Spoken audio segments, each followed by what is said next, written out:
Bom dia, pessoal, tudo bem com vocês? Vamos prosseguir aqui então com as nossas aulas remotas, com as nossas aulas online, preparando vídeos aqui bem simples, explicando o conteúdo para vocês da melhor forma possível. Vamos dar continuidade ao conteúdo que encerramos no semestre passado, que foi trigonometria no círculo. Primeiramente, a gente tem duas situações. Vamos diferenciar o que é círculo e o que é circunferência. Então, bora lá. O que é círculo? Círculo é a região todinha limitada por essa linha fechada. Então, essa região todinha aqui dentro da linha fechada é chamada de círculo. O que é circunferência? Circunferência é essa linha aqui, ó, é o que a gente vai estudar. Então, a gente vai estudar essa linha aqui. Então, quando a gente fala de trigonometria, a gente vai estudar a importância, dos ângulos, qual é a importância desse ângulo, como que a gente trabalha com esses ângulos aí em diversas áreas, da matemática, física, da engenharia e de outras também. Então, primeiramente, quando eu estou falando de trigonometria no círculo, eu vou analisar essa linha fechada. Quando eu analiso essa linha fechada aqui, eu tenho diâmetro que vai de uma ponta a outra ponta da circunferência dessa linha fechada. Então, o diâmetro é tudo e o raio é a metade do diâmetro.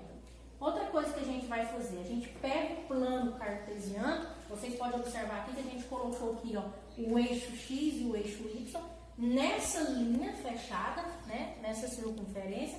Quando a gente faz isso, a gente divide esse ciclo trigonométrico em 4 partes iguais, chamadas de primeiro quadrante, segundo quadrante, terceiro quadrante e quarto quadrante.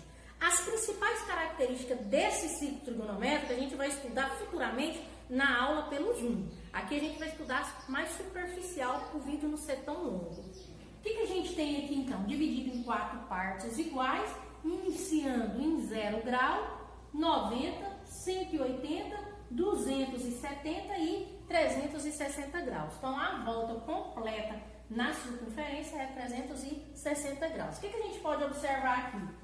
Que o arco é um pedacinho dessa circunferência. Então, quando eu pego essa linha e divido ela em 2 partes, tá vendo que eu dividi em 2 partes? Essa parte pequenininha que está de vermelho e a parte maior que está azul. Então, o arco é quando a gente divide a circunferência em 2 partes, independente do tamanho que vai ser essas 2 partes, uma maior ou outra menor. Então, é um pedacinho da circunferência. Então, o arco é um pedacinho da circunferência. Qual que é o comprimento da circunferência? Como é que eu calculo o comprimento da circunferência? 2πr, onde o π a gente vai prosseguir ele até no final do nosso cálculozinho, e o raio, o exercício dá, e quando der o diâmetro, a gente já sabe que é a metade do diâmetro. Outra coisa que a gente vai estudar também é o comprimento do arco. Só que para a gente calcular o comprimento do arco, lembrando que o arco ele pode ser medido de 2 maneiras, em graus ou em radianos. Quando a gente mede em graus, a gente vai utilizar o símbolo, que é do graus, a bolinha, e quando a gente tiver em radianos, o símbolo é rádio. Então, o comprimento do arco a gente calcula assim, e na hora da gente usar a formulazinha, a gente vai usar o raio, e a medida do arco tem que ser em radianos. O que a gente tem que fazer então? Aprender a converter, que foi o último conteúdo que a gente estudou. Converter graus em radianos e radianos em graus. Para a gente fazer essa conversão, foi o que a gente viu lá no finalzinho de junho. A gente vai usar essa relação de conversão. Π radianos corresponde a 180 graus. Então, a gente vai utilizar aqui a regrinha de 3 simples. Bora lá, então? Vem aqui comigo no nosso famoso exemplo relâmpago. Eu quero converter 270 graus em radianos. Então, o que a gente sabe? Que 180 graus corresponde a π radianos. Então, a gente coloca graus embaixo de graus e radianos embaixo de radianos. Bora colocar aqui então. O que eu quero converter? 270 graus. Como eu não sei o valor, eu vou chamar de x. E aí a gente já faz aquilo que a gente tem, costume de fazer, que é multiplicar cruzado. 180 vezes x, 180x. 270 vezes π, 270π. O que dá pra gente fazer aqui para facilitar? Corta um zero aqui com um zero que está aqui. O 18 que está multiplicando, ele passa dividindo. O que a gente vai fazer? Simplificar. O que é simplificar? A gente vai dividir o numerador e o denominador pelo maior valor possível, que aí já facilita nosso cálculo. Como 27 e 18 é divisível por 9, eu já vou dividir tanto em cima como embaixo por 9. Então, x é igual 27 dividido por 9, 3π. O π a gente carrega até o final. 18 dividido por 9, 2.